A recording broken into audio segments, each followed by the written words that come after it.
Hello and welcome to the Who's He video podcast with me, Phil. So, Jodie Whittaker's first season of The Doctor concludes on New Year's Day, and while this left most of us hungry for more, the bad news that you all know is that there is no new Doctor Who this year. Nothing. Nada. So what are we going to do to fill the time? Sure, we have loads of Doctor Who podcasts to listen to, and by that I mean our parent show, the Who's He podcast. There's Big Finish, of course, with 20 years worth of audio stories to catch up on. You have your DVDs and Blu-rays, especially with the recent releases of seasons 12, 18 and 19 on Blu-ray. There's plenty of old episodes to re-watch, for which you can either love or hate all over again. And of course there is the written word. If you've never done so, there are the Target novelisations, and let's not forget the Virgin New Adventures, which filled in the time between series from 1989 to 2005. You see, there is plenty to be getting on with to kill the time until Doctor Who returns to our screens again. But there is something else for you. Doctor Who annuals. Doctor Who annuals have been in circulation since 1965, and I'm fortunate enough to own a few of the classics. So what I thought I'd do is to take a look at how these annuals evolved over the years. Now, before I begin, this is not an exhaustive and comprehensive history of the Doctor Who annual. I'm only going to be looking at the annuals that I own. So if I've missed out your favourites, make your own video. Anyway, let's start at the beginning with the first annual in my collection, and indeed the first Doctor, with the Doctor Who annual 1966, actually released in September 1965. Now, this is not what I would call an annual as we know them today. Well, featuring then recent screen episeries such as the Zabi, Vauls and Sensorites, these stories really are for children of another era. There was no such concept as comic strips for this particular BBC licensed annual. Oh no! This is basically a collection of Doctor Who novelisations with a few illustrations chucked in for good measure. Now, you could argue that this fitted with the more educational angle that the BBC was aiming for with Doctor Who at the time, getting children to read rather than wasting their time on such frippery as comic strips. As I said, the stories here feature monsters that were popular at the time, but one thing is absent, and that is the Doctor is not travelling with any of his companions. No Susan, Ian and Barbara, and no Vicky either. In fact, in one story, he travels with child siblings Amy and Tony Barker. They're messing with the canon! So I can only imagine there must have been copyright issues with regard to using those characters, but seeing as they didn't appear to have this issue using Sensorites, Vauls or Zabi, perhaps they just wanted to make the Doctor the centre of attention. Now, as I said earlier, this book contains illustrations throughout each of the stories, and to be honest, they are of varying quality. While the likeness of William Hartnell is captured very well and does so throughout the annual, less attention is made when it comes to other characters, such as the Fishmen of Candalinga, who appear to have been drawn by an unskilled drunk cartoonist on an off day.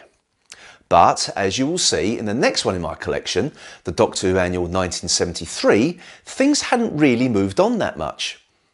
Again, this is another collection of illustrated novelisations, so I imagine that even in the early 1970s, the BBC was still fearful of British youth being corrupted by bright colours and shapes. But by 1973, the BBC had obviously realised that the Doctor is nothing without his companions. So this one features Jo Grant and the Brigadier, but not really as you know them. While the likeness of John Pertwee is mostly captured well enough, the same cannot be said for Katie Manning and Nicholas Courtney, whose likenesses will vary throughout.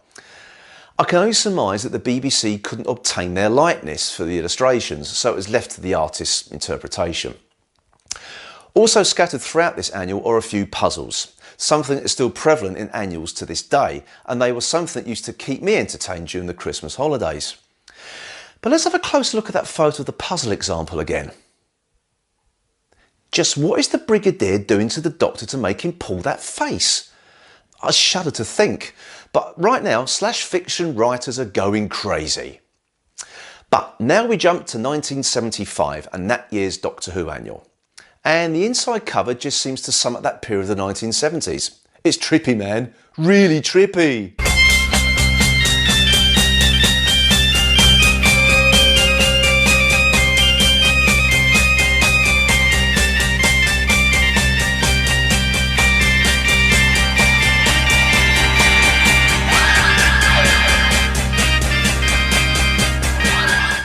I've absolutely no idea who the Doctor was with in that particular drawing, but this annual once again features the Doctor, Joe Grant and the Brigadier. And you can definitely see a pattern so far across these annuals, as once again the written content far outweighs the comic strip content. While it again mixes in puzzles amongst the Doctor's written and drawn adventures, the focus certainly isn't on maintaining the exact likenesses of the characters. Like the 1973 annual, any resemblance to Katie Manning is cursory, but even the likeness of John Pertwee this time around is a bit haphazard and seems content to make him look a great deal older than he actually was at the time. The comic strip artwork is probably what you expect from this period, but again the approach appears to be one of not being entirely sure of what they wanted to achieve as an end product. One comic strip has been coloured, the other one is rendered in a single colour. So really and so far, these Doctor Who annuals have been fairly generic, if I'm honest. While these annuals may have enthralled children of the 1970s, or the early 1970s I should say, I really don't think that children of today would find much to enjoy with its bland and flat artwork and very lengthy written stories. However, things are now going to get a bit more interesting with my first Fourth Doctor annual from 1977. Yet again we have the usual mix of puzzles, written stories and comic strips, but this time the artwork starts to take a more natural and realistic look. Here we have artwork of Tom Baker that looks like it's been taken directly off the screen. There is no mistake in who that is. But who is that with him? Well, this annual also features Sarah Jane Smith, but it appears they weren't allowed to use Liz Sladen's likeness. But the artwork here not only looks fantastic, but it also takes on a quite surreal aspect as well. There's not appear to be any boundaries to what type of stories they wanted to tell, so the artwork is a lot more imaginative than any TV budget would allow. But in the 1979 annual, they really pull out all the stops with the artwork, which again features a more realistic and surreal tone, but this time is a lot more nightmarish, which I shall come on to in a moment. But first, I have to mention again of not being able to use the likeness of actors. This annual features Leela travelling with the Doctor, but the character who's drawn here looks nothing like Louise Jameson. However, as seen in this example, I feel the character has been sexualised to a greater degree simply by disposing of the animal skin outfit and putting her in more contemporary clothing. Now this is something they certainly would not be done now in any Doctor Who annuals. Again, the likeness of Tom Baker is directly from the TV, even so far as drawing the Doctor as seen in The Deadly Assassin.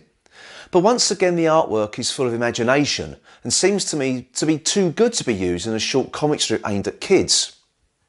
Now let me come back to my comment of the artwork in this annual having a nightmarish tone. Some of the artwork is downright odd. I mean, take a look at this one. This drawing scared me as a child, but also fascinated me at the same time. The canine-like mouth doesn't seem at odds with the rest of his face. The way it's drawn looks, well, natural. And this drawing is just pure nightmare fuel. But one thing that reoccurs in this annual is lifting imagery from films, in particularly sci-fi films. This drawing here is lifted directly from Village of the Damned, while this drawing is taken directly from The Shape of Things to Come. The artist we have to thank for these wonderful drawings is British artist Paul Crompton, who illustrated Doctor Who annuals from 1976 to 1980. Now, while I've waxed lyrical about Paul Crompton's artistry, he apparently in the 1976 annual drew Harry Sullivan differently on 2 occasions, and in no way did either rendition resemble Ian Marter. But you know what? I don't care. While the Doctor Who annuals were fairly formulaic in their structure, the period in which I read Doctor Who annuals as a child was a very different and exciting time. The 1970s were, to my mind, becoming more adventurous within the British comic book industry, as demonstrating some of the startling imagery I've been briefly talking about here. And let's not forget, in 1977, the mighty 2000 AD was launched, which changed the face of British comics forever. So, in this barren year of Who, dust off those old annuals and give them a reappraisal.